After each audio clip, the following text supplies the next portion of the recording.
All right, welcome everyone. I think we're ready to get started. I'm going to, I basically have muted everyone as well as video muted you. We are going to have questions typed in through the chat. If you go to the bottom of your screen um, on your link, you should find a chat option. If you type in that chat, we can all see your questions. And then we're going to cover those questions at the end of the program as we get to that. So thank you so much for joining us tonight. So I just wanted to introduce myself. I am Yvonne Rasmussen. I'm the coordinator for the UC Master Gardener program in Napa County. And I'd like to welcome you all to this program. This is our second compost Zoom class. We did one last week on hot composting, talking a lot about greens and browns. But our reasoning is the same for doing both of these programs. The state of California has mandated that we reduce our landfill waste. And one of the best ways to do that is to help reduce the organic waste. The organic waste ends up being about 30% of what we send to the landfill. And it's all perfectly good gardening material that we can turn into wonderful things for the garden using compost. So we did the hot composting last weekend, and tonight we're going to focus on worm composting. And I'm going to turn it over now to one of the wonderful master gardeners who will be leading this program today. And I'm turning it over to Lonnie. Thank you, Lonnie. Go ahead. Good afternoon and welcome. My name is Lonnie Payne, and I'm a master gardener of Napa County.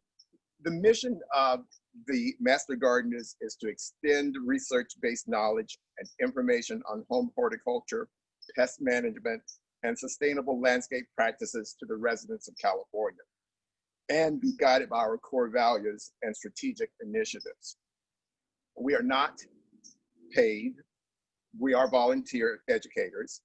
We have an intensive program that provides us practical course knowledge in plant science and horticulture. We are certified to provide practical horticultural information to Napa County residents. And we stay up to date on current UC research gardening information. Our Napa chapter is celebrating 25 years of service to our community. The first class 25 years ago had approximately 20 people. Today, we have more than 150 master gardeners in Napa County, and more than 2,000 people have gone through and have been certified through the past 25 years. Today, we will be talking about worm composting. This is the worm composting workshop. We're being presented by the UC Master Gardeners of Napa County in partnership with the City of Napa, Napa County, and Upper Valley Agency Waste Management. Today, we have two presenters, myself, Lonnie Payne, and Penny Paul. What I would like to start off with is just give you a brief definition of composting. Composting is a natural process of decomposition. It occurs in nature, but can be speeded up with human intervention, which is what we're going to be doing today. What it does is that it breaks down organic matter to nutrients that plants can use. There are many benefits to compost. It's foremost one of the major ways to help fight climate change, reduces trips to the landfill. We use less fossil fuel, fewer greenhouse gases are created, and it also serves as an important water conservation tool. Compost also improves what we as master gardeners talk about as tilth, which is the physical condition of the soil, which makes it easier for plants to absorb nutrients and water. So now we move to the topic of today, worm composting. You also will hear it called vermicomposting. So using worms to break down organic material, including food scraps.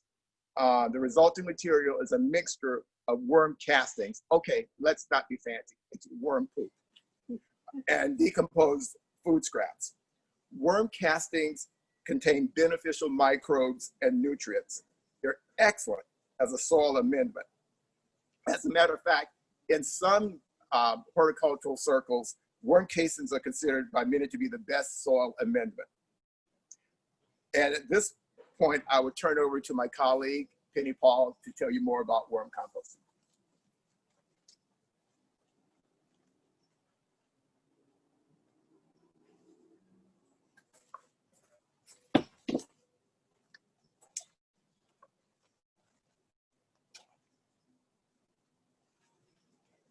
Hi, I'd like to introduce you to Willie and Wanda Worm.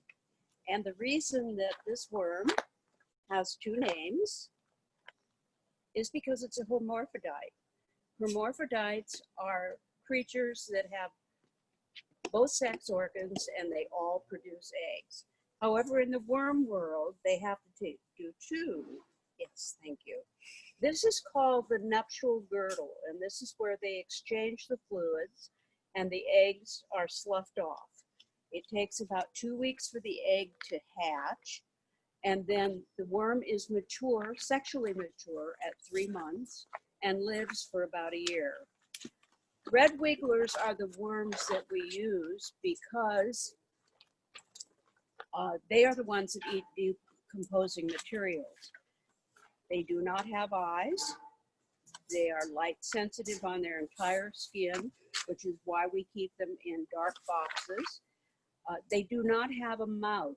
They have a grinding mechanism that grinds up the food and bacteria within the bin. And it all goes through the worm and comes out the far end. And that is what we call worm roll or worm compost. Worms eat 90% of everything that is given to them, and they eat 100% of their body weight every day. Isn't that amazing? Regular compost, as Lonnie said, is a soil additive, whereas worm compost has a food value. The worms are not native to the North American continent. We had an ice age about 10,000 years ago, and as it receded, it killed all the worms that were native. When the people came in to settle in the United States, they brought plants with them in pots, in soil, and they had worm eggs and worms in them. And worms have become very common in the United States, and we think of them as native. We do not use night crawlers or earthworms. Earthworms regurgitate the soil within their gut. They live in the first 12 inches of soil, and they're good guys because they are moving the soil and turning it. Night crawlers do a similar thing. I have put night crawlers in a worm bin and nothing happened, so I don't recommend night crawlers. One thing I forgot to mention is that 8 worms produce 1,500 babies in 6 months. So once you get your worms started and they're happy, they will continue to produce. So Lonnie and I are going to build this worm bin, and we're going to talk as he builds it about the materials that go into the worm bin. Now remember, worms are vegetarians. They will not eat meat. They do not like feces from meat-eating animals. This is a good example of a red wiggler, and your red wigglers are not very long. They're the ones that are called fishing worms. Okay, Lonnie, let's go ahead. Okay, Let me get this out of the way. Do you want to put the water up here? sure. Let's see. Can What you do I hear have? Lonnie with me wearing the mic? What do I have here? Oh, I have manure and I have coffee grounds, and our worms. Let me move this out of the way for a moment. And you have eggshells. Yes. And there's cardboard in this box too, Right. with shredded paper. Rice hulls. Oh, there Rice you go. hulls are cheap and they work great. So there's almost a layer that was already started here, and here's a nice chunk of coffee grounds. Right. Okay. All right. So let me get the water up here. Okay. I'll move this aside. As we go, we dunk everything in the water because worms have to have the consistency of damp sponge in order to survive well. Okay, the first thing you should do is take that piece of cardboard and just dunk it in the water. All right. And can I dump several? Do I have to do it? Just run it through. Okay. Ah, let it drip a little bit, uh-huh. and lay it down. Okay. Now, we're going to layer the cardboard as we go. So I'll do one more piece in there. Okay.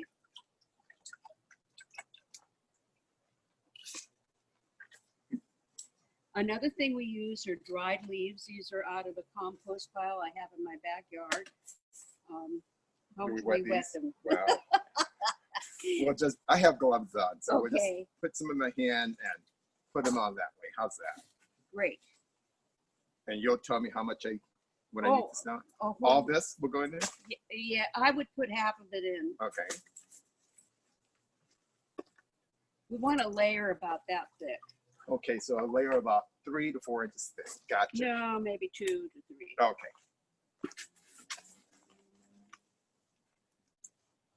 Good thing I thought about the gloves today, huh? Well, I have gloves, but I forget to wear them. And I don't know, I've been messing around with worm compost bins for many years, and I've never gotten any problems from them.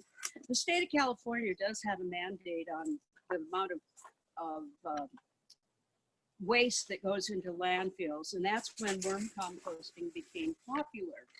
And there is an office building, an EPA office building in Sacramento, that in 2002, one of the men that worked in that building, this was in the newspaper, so I don't know firsthand about this, but he gave a worm demonstration and invited his fellow workers to put worm bins under their desk. And into those worm bins went their apple cores, their banana peels, and things of that nature. And then at the end of the year, they harvested it and sold it. Worm compost is very expensive. I understand that when Copia went into business, that's what they were using for their beds, and it was $600 a yard. If you go to buy compost, it's called Worm Gold, and it is very expensive. And the reason is because you start with a full bin like this, and when you get through, you have maybe that much compost in the whole bin. And Penny, I would guess that the people who are doing this at home can just wet these leaves out in the yard or wet them in the faucet, the Or sink. throw a hose on them. Exactly, yeah. Right. We wouldn't do it quite like this. Yes. We were on television. Okay, All right, how's that? that's good. Now we'll put another layer of, Cardboard? Okay. right. And one of the things that we use is black and white newspaper. The inks are soluble and work very well in worm beds. And while you're watching television, you can tear up your paper. Don't try to tear it this way because I'll give you an example. It goes kittywampus. This also should be done. Should be wet? Okay. Yeah, here's some more. All right. And while you're constructing, I'll keep talking, Okay. or I'll keep tearing. And it's, you know, you can just sit there and watch television, tear away. And Penny, I noticed that someone gave you some shredded paper. Can we also put that in? this? Right. Is that in addition to the newspaper or is Yes. It, I use both. In fact, there's something very satisfying about putting your old tax return in the worm bed. and of course they have to be wet. Right. Oh, but Or wring them out. Okay. right. Ah, that's a good point. So if you wet them, be sure you You squeeze bring some them of out. that. Yeah, Bring them you out. don't have to get. And the one thing about this is it tends to clump, and so make sure it's ripped apart. It also tends to cling, clump and cling.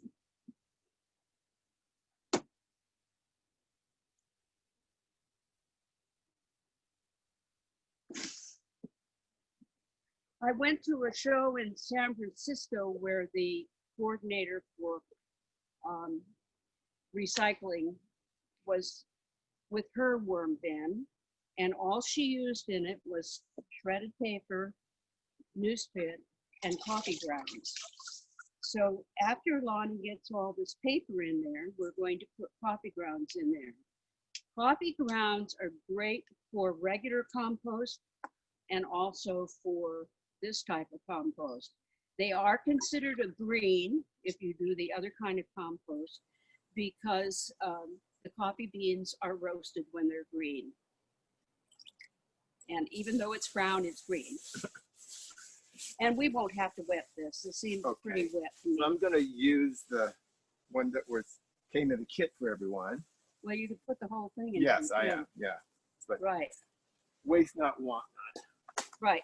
But let's put a layer of cardboard again. not. Oh, really? Yes, Okay. I layer cardboard throughout. Worms adore cardboard. And the reason they like it is the glue has embalming fluid in it.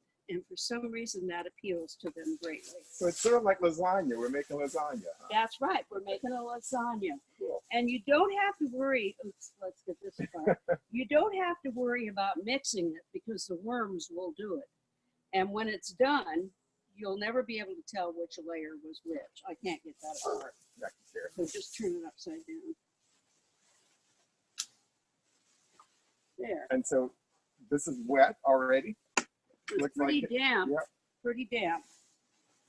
Cindy goes to Starbucks or Pete's when we have one of these events. And the worms like it.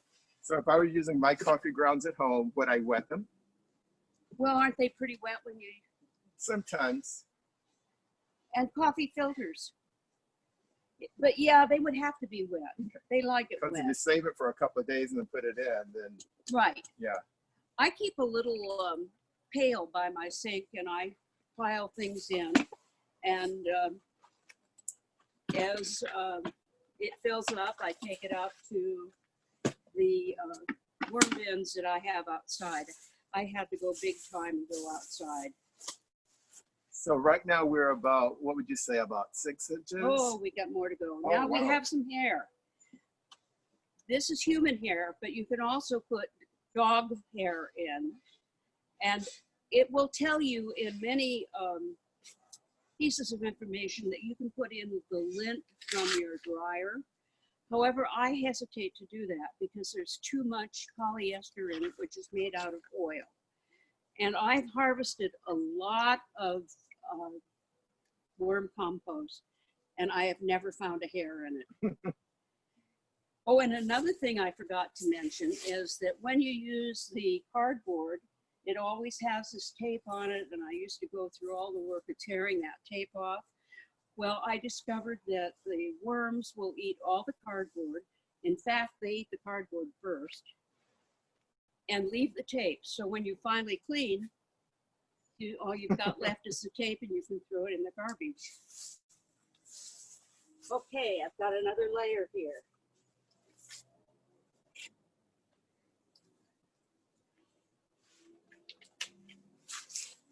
Thank you. What do we have there? Some straw? Some brown That's goods? just plain straw. They like it too. And what about, does that feel wet as well? Yeah, it should Okay. be wet.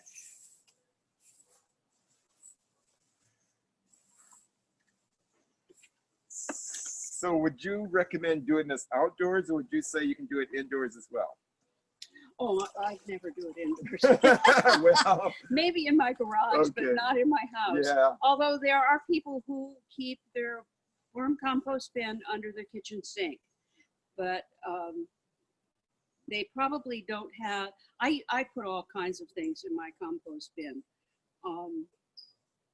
Daffodils that are, leaves that have dried off, flowers that are dead, things of that nature. What not to put in is anything that has seeds. Here's some manure, Okay. chicken manure. Now, do I want to put more cardboard before I put the chicken manure in? Yes. Okay, so One time I threw a bunch of old maple leaves into my compost bin outside, and a few days later when I went out to check it, I had maybe 150 maples growing about that tall. I used to put cantaloupe seeds into the worm bins and then spread the stuff, and cantaloupes came up everywhere. The other thing I don't put in is tomatoes. And there are two reasons for that. One is the vermicillium wilt that some tomatoes carry, and the other is the tomato seeds. Oh yes, you may have that. Thank you. And let's put a little more newspaper in. Okay. And Kenny, you're talking about putting manure in, but would you want to use manure from animals that eat vegetable matter? So chickens, but you don't want to, goats, cows. but you don't want to use manure from an animal that eats meat. Correct. And the reason for that is because it may have bacteria and it that if you use it on your vegetables might transfer to you. Right. Well, Lonnie, this is getting pretty full. Do Yeah. we have anything else? Well, we can put that manure in, which we haven't put in yet. Oh, and we haven't put the Oh, eggshells. eggs. Oh, eggshells. Now, do I need to break those up, or can I put them in like that? I put them in exactly like this when I do the process at the very end of the entire process, which is harvesting the poop. Mm-hmm. They break up. And this adds calcium to the overall recipe that you have made in here. What you put in here is what you're putting back into your garden. It goes through the gut of the sow bug, and it goes through the gut of the worm, and it becomes a great fertilizer. Okay. So these don't have to be wet. They can All just be tossed right on.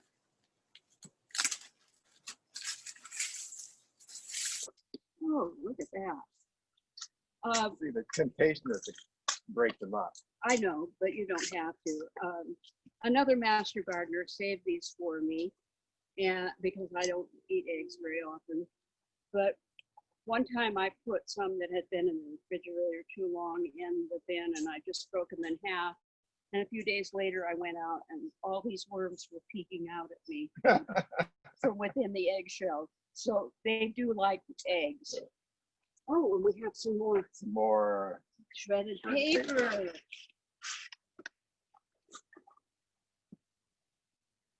We could put another layer of newspaper on here Uh-huh. because as this settles, Mhm. it will drop. Mm-hmm. And oh, okay. Oh, and sometimes you get a funny straw in packing cases from Amazon and other places, and I have put that in. They eat it. I have put leftover things from the garden, like broccoli stalks in. They love it. Anything of a vegetable nature.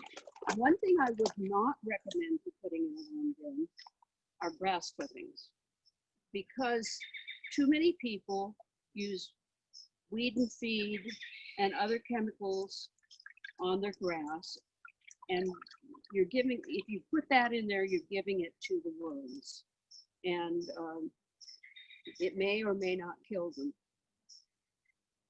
And I would think also, again, it goes back to being the chef of the compost. You're putting in all these really good things that have great nutrients, and you don't want to put too many chemicals in. I would That guess. you don't want to put any chemicals Yeah. in. Yeah. You want to keep it as organic as possible. All right.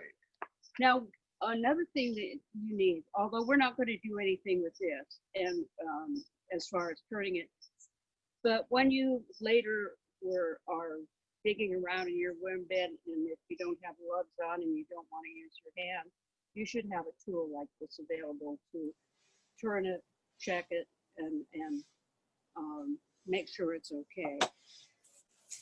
On the very top, So the worms aren't going yet? oh yeah, but when we get the worms in there, on the very top, we're going to put this black plastic Why black? because they're light sensitive. Ah, And I suppose you could use clear, but I've always used black. And I find the worms feed on the top, but when I clean the worm bin, I find the eggs and the worms throughout the whole thing. So let's put the worms in. Okay. Now you can get worms in Napa from Worm Endings, or you can go to Sonoma Worm Farm. He's on the far side of Petaluma Hill Road. He's been in business for a long time. Or you can order on the internet, which I have done. Let's see if they're in there. Maybe in the back. Or you can go Here we to go. a bait store. Oh yes, Don't know whether you can They see clump. those there on the they clump. monitor, but yes, a nice little grouping here. And we want to give the worms a chance to get used to this. Do we spread them out or we just leave them in a clump? It doesn't matter. Okay. Where's my banana? The only thing I can't find is the banana. It's in a plastic bag. Oh, we could put more of that in. We don't have to though. Not there.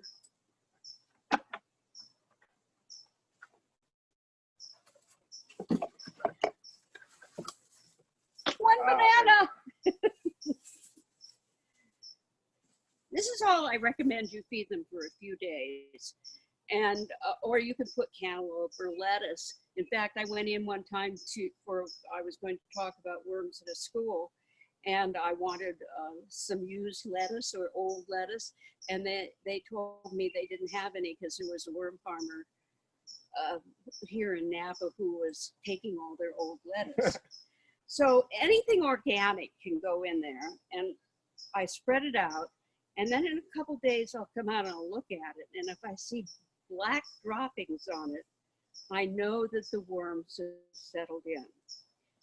So we'll just lay that across there. So that's almost a way of proofing that you got good worms going. Right, and these look very healthy. Yeah. Red wigglers are not very long.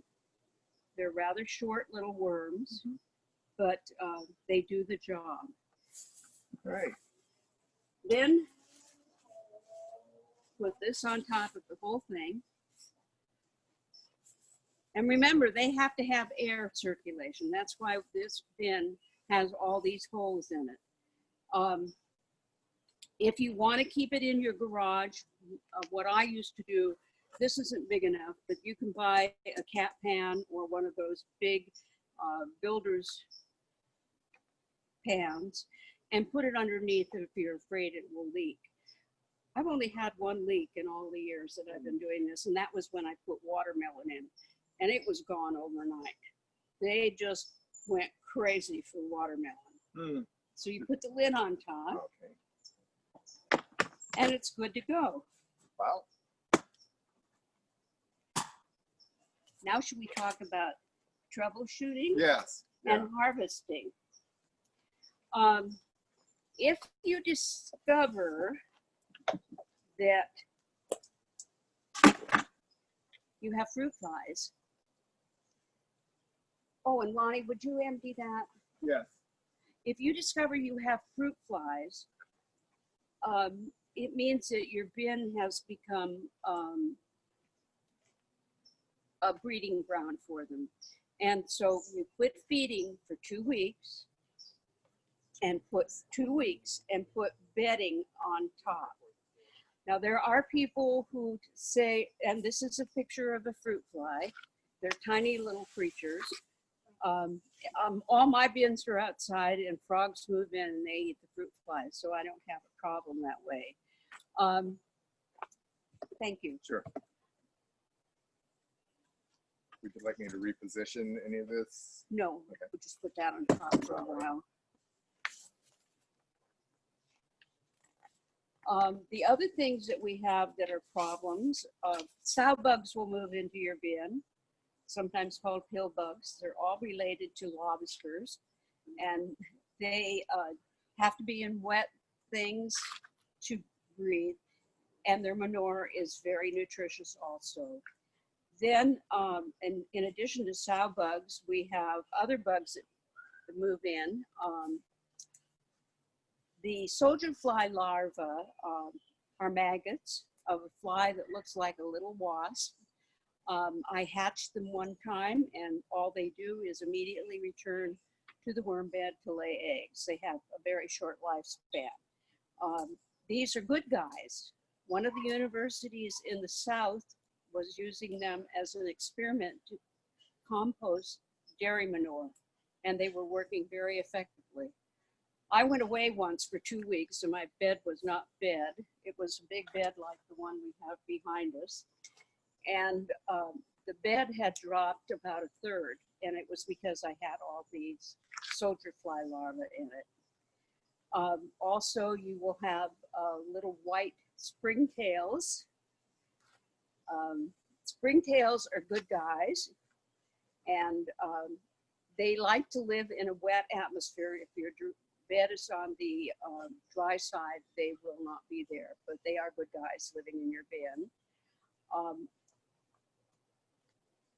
Slugs and snails will want to live in your bin, and I don't allow it.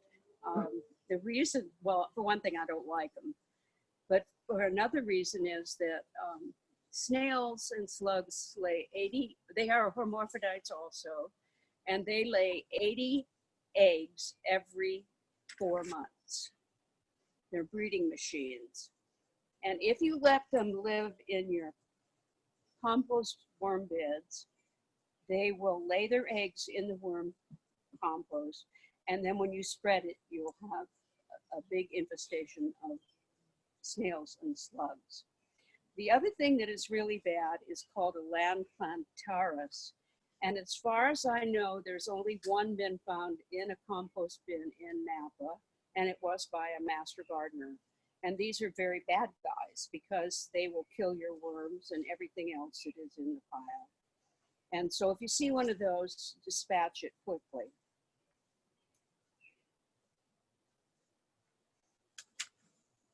I want to talk about harvesting now. Once your worm compost has become like a fine grade soil, it's probably time to make a new worm bin. So what we do in this type of worm bin, oops, can't get it off, is move all of the composted material to one end and the worms too. And then on the other end, you build a new bed of a lasagna bed of the things that they like. And you start feeding in that new bed, and the worms will slowly migrate to that other bed. Another thing you can do, and I've done this often, is put a screen on top, pile your old manure on the top, and leave it outdoors because they're light sensitive, and the first thing they're going to do is go downhill. And there's a product called Can of Worms. A woman with a school teacher could not get the worms out of her worm bed to go down into the new bedding, and I put it on top, exposed it to the light for 30 minutes, and every worm was gone. They just do not like light. The other thing you can do is what I do with my big worm bins is I move all the used compost or refined compost, worm poop, to a wheelbarrow and build a new worm bin.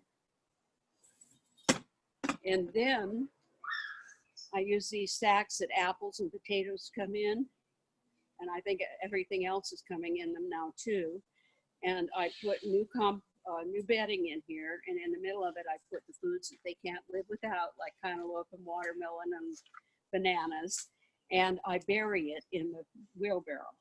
And every few days I come out. This is not an instant process. I come out and I look at it, and if it's got worms in it, I throw it into the new compost bed, and I fill it again, and I keep doing it. Eventually, I move the wheelbarrow stuff to dry in the sun, and then to use it, I sift it. And this is my sifting process. And you can just shake this, or you can use paddle or something going back and forth. And you won't find worms in the dried worm bin. Any garbage that's left, like the tape that I showed you, or sticks that have been put in there, or items of food that have not composted, I either throw them in the garden or throw them back into the new compost. And then the dried compost I store. In fact, I have 2 garbage cans almost full. And the little thing I keep by my potting bin bench, every time I pot something into new soil, I put a tablespoon of worm compost on top of it. One of the things they talk about is worm tea. Have you heard of worm tea? Well, I've used it before, but you told me, by the way, we're neighbors. Yeah, And we she live told- across the street. She told me one day, well, you know, you got to use that really fast because it doesn't last long. Right. The University of California does not advocate using worm tea. The reason is that it is only good for 45 minutes. And what I do, and almost everything in my yard is fertilized by worm compost. That's why I have 8 big bins. And I harvest 1 annually. I just spread it all over. And every time you water it, gets a little bit of compost. When I started this process, I had been to a bonsai show, and the woman there was demonstrating that she used worm compost, wet, and she plastered it on the side of her bonsai, and she put moss on it, and the moss grew beautifully. So I said, well, I got to do that. And I came home and I got a wooden box, you know, like Peaches used to come in, and I put some newspapers in it and bought $8 worth of worms, which promptly ran away from home. And that is when I decided to read Mary Applehoff's book, and she started it. I didn't talk about that before, did I? No. Mary Applehoff was a biology teacher at a high school in Michigan, and she got interested in worm composting back in the mid-90s. And she quit teaching and went into this full time. And she's the one that came up with the system. She used to just lay her worms out and put them on a tarp and put a little cone. In fact, I was reading, somebody's still doing this, a little cone, and you flick off a little compost every day, and the worms keep going downhill. Well, she finally decided that was too labor intensive, and also she was counting out 1,000 worms to sell them to her customers. So what she did was decide, and this is still being used today, that 1,000 worms make a pound. I think we have 500 in here. And 500 in how many months will be 1,500. So they do reproduce quickly, and it's a good way to go. Okay. Any other questions? Well, just one. So recently, someone was asking about using, putting in the organic material into a blender and making like a slurry, Oh, yes. and using that instead of compost. Right. What's your take on that? Well, there's some problems there. First of all, it has to go through the gut of a worm in order for it to be effective because of what they have within them. So they're getting like in the gut of the worm, it's the fungus and the bacteria that's Right, also, and same with the sow bugs. They Mhm. have something in there that adds to their manure value. I read this very carefully. I looked online at the machines that are now available, which are very expensive compared to this. And they're just grinding up food and throwing it on the ground. Well, in order for it to become effective to be used by your plants, it has to be used by a worm or a sow bug or some other little critter that lives, the bacteria that lives in the soil. I would think it would invite critters in. And God knows I've got critters. And I wouldn't want any more. And it's very expensive. So I think this is a more effective method, and this is a method approved by the University of California, and they are scientists and they do, you know, work on discovering what is the best method to do this. And it keeps it out of landfills, and you're doing something for Mother Nature, and Mother Nature is giving back to you by making your gardens great. All right, Penny, we have some questions from the Okay. audience. Our first question is, can I use burlap in this like cardboard? Yes, but make sure it isn't treated with anything. And cardboard is so readily available. That's one of the reasons I use it. I think everybody orders online now. And just save your cardboard. Sometimes it has paper wrapped in it around your object. I'll wet that and put it in my beds. But you can use burlap. Just make sure it's not colored because they have dyes on them. Second question is, I use an extra lid under my bin to catch the wetness that comes out, but it always seems to be too wet. What can I do? Her bed is too wet? Yeah. Add more bedding, and don't wet it before you put it in. And I would mix that so that you would be incorporating some of the wet and dry together rather than just piling on top. Great. Next question is citrus okay to put in the worm bin? You wanna answer that one? Well, tiny bits of citrus work, but citrus does not decompose that fast. And so in my other composter that I use, my outdoor one, I have to always remind myself very small amounts of citrus, lemon or orange or whatever. It doesn't, unless you don't mind getting big chunks at the very end that you have to separate. And another problem is that citrus changes the pH of your compost pile. And it's supposed to have, and I'm not sure exactly what the pH is supposed to be, but I never put citrus in. Thank you. How many worms do you put in the bin? Well, this bin has 500. You could put 1,000 in, by a pound. Most places sell them by the pound. If you go to a bait store, there are 50 worms in one of those little packages. So you might need 5 or 6 or 7 or 8 packages. What people received today was half a pound for each container, so everyone knows. I don't there's think you half a can pound. buy half a pound What they received is half. When we order for in worm endings. worm endings, they were able to do half a pound for us. And then when we do the Sonoma, they were able to do half a pound for us Okay. as well. So But we're doing a bulk order for the workshop. So everyone today received half a pound in that eggnog And thing. that's a good start. And the worms will start breeding, and they look like sexually mature worms. I can check. How long does it take for the soil to be ready to use in the garden? How long does it take for? How long does it take for the soil to be ready to use in the Okay. garden? It depends. It depends on how fast you're able to have the worms eat your food. In my big bins, I harvest once a year.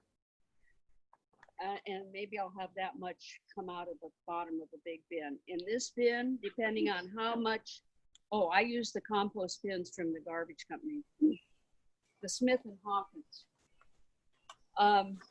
In a bin like this, depending on the amount of food that Lonnie will put in here, it may take 3 months. It may take 6 months.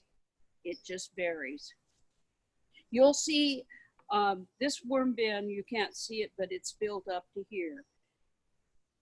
It'll go down to about here. And then Lonnie will either put more on or he will move it aside so that he can, start harvesting it. Another question is, Where should I put my bin outside? Shade, sun, warm spot, cold? You have to put your worm bin, if you're going to keep it outside, in the shade. And the reason for that is they do heat up. And If it gets too hot, it will bake the worms. And I have had that happen, and it's not pretty. To be. So I have a lifted house where I kept them under my house. I kept them in my garage. Right now I have them under trees like the shade tree that we have beside us, so they don't get much sun. Sorry, we're having a fruit fly invasion in our kitchen around compost. Will they also go after an indoor worm bin? Penny will answer first, and then I'll address the fruit fly and compost container. Well, fruit flies will move into your house, and I don't know how they get in, but they do. So if you have a fruit fly problem, don't feed them for 2 weeks, and put new bedding on top of it, and it will kill the fruit flies. And then you can start feeding them after 2 weeks. What do you mean by new bedding? New bedding is newspaper, cardboard, Chips, coffee grounds, manure. and straw. And how did you rip the newspaper again so everybody can remember? Pardon? How did you rip the newspaper? What sort of way? Very easy, the long way. See, pretend you're reading it.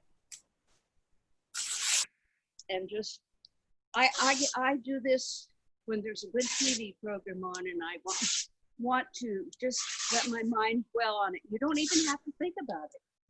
It just happens. And fill a big bag with it. I fill big black plastic bags with it, and then I use it in my worm bins. And I'm always looking for newspaper. But the key looks like you have the paper folded in half, and you're tearing right at the bin. Right, Yeah. but this one's too thick. Okay. That's 2 pieces of paper. And remember, the inks are soybean based, and the worms love them. They like cardboard more though.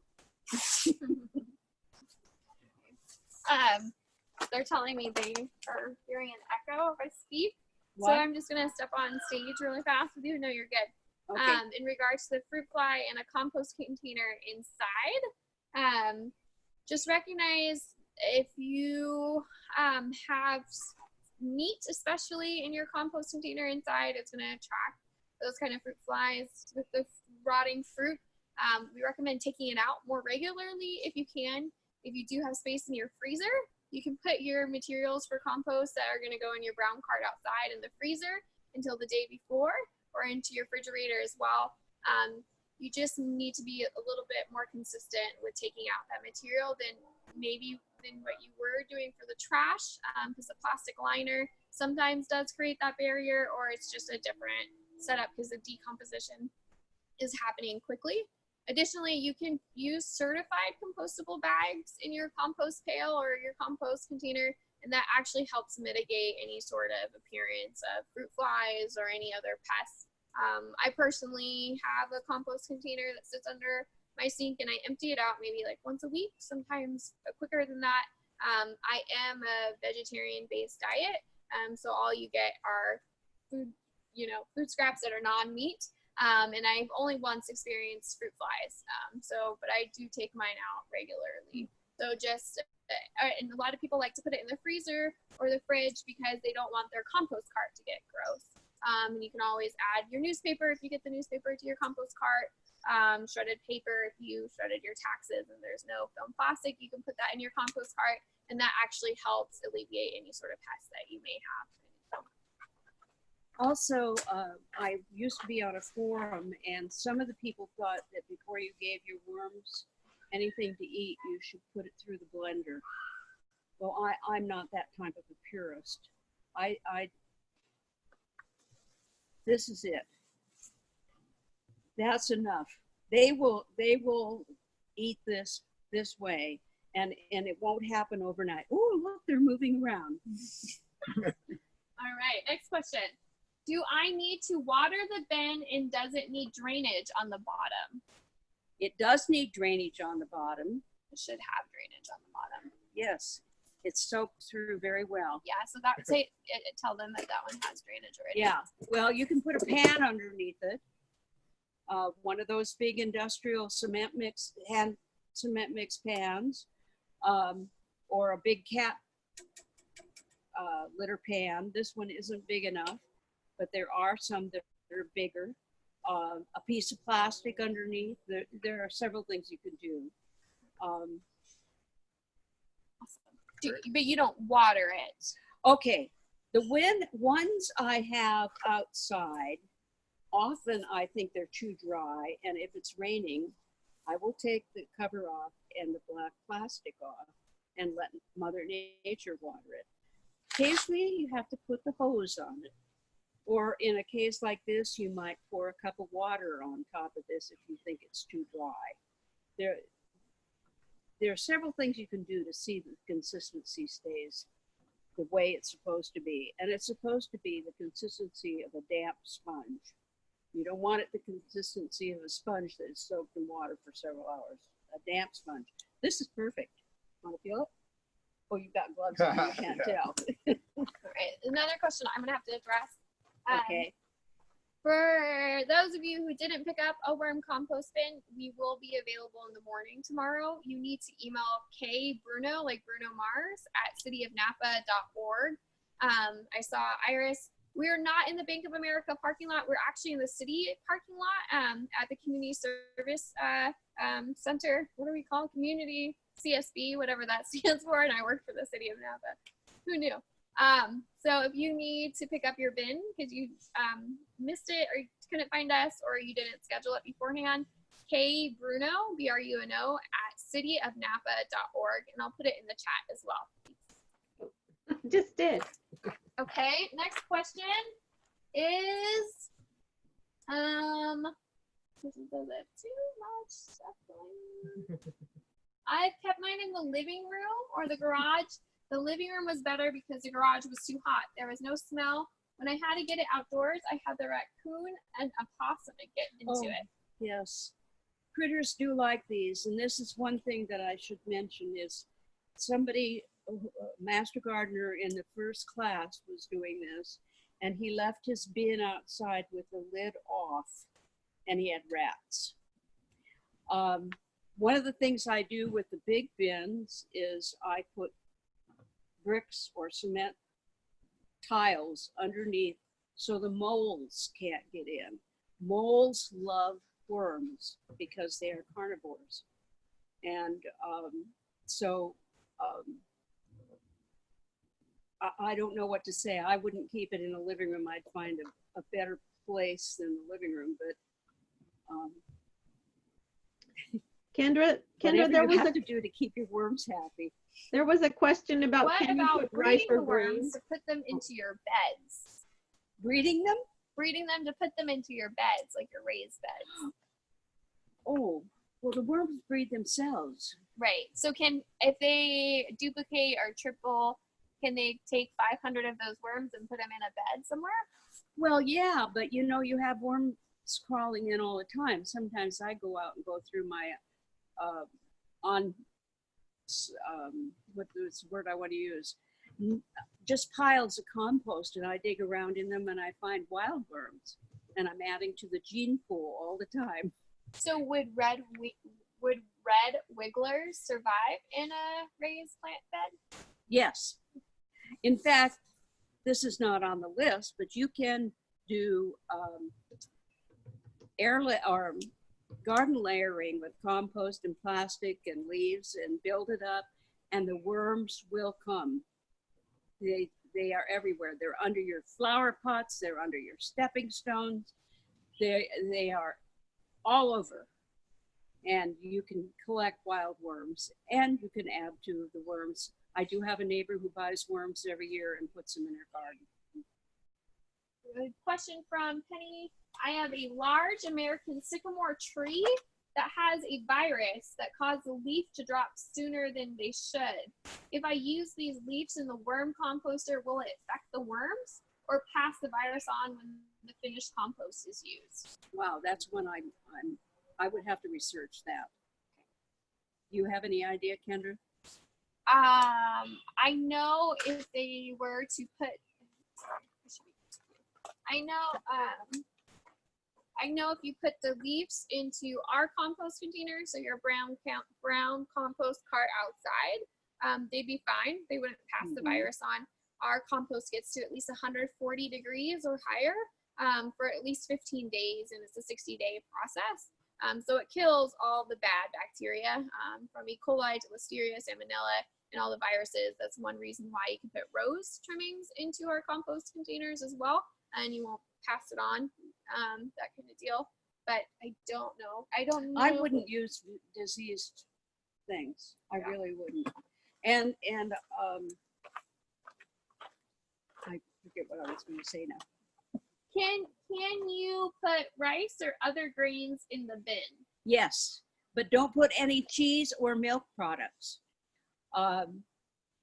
They tend to not work well in the bin. I did throw some old tortillas one time in the bin, and they were gone in a couple days. It's amazing how fast they ate them.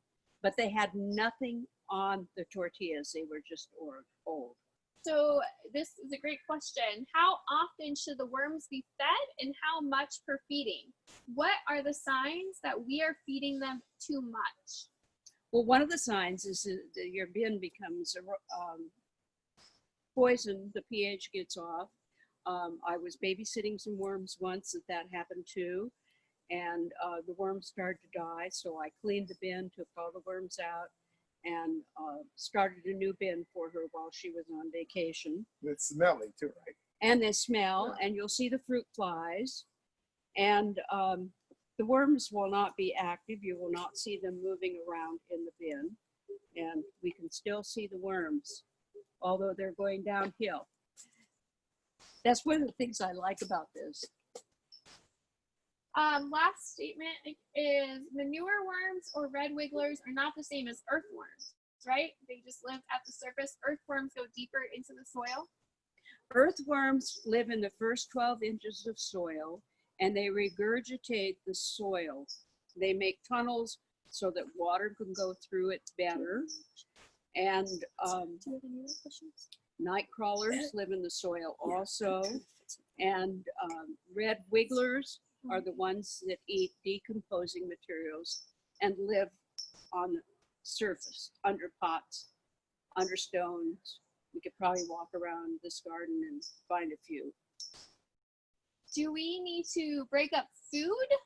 So you're talking about a watermelon. Can I put that whole half a watermelon, or do I need to break up the rinds, or what kind of sizing do I need for the food? I would cut it up, but it could be pieces like that. I'm not one that chops it up before I put it in, and I have good luck. And I've been doing this before I became a master gardener. How long ago was that, Penny? I've got 23 years as a master gardener this year. What? Okay, you want to ask any other questions? You want to say that? Any other questions? Any other questions? Any other questions? Seeing none? All right. Yeah, I think we'll finish then. Yeah, we've got 3 minutes. Yeah.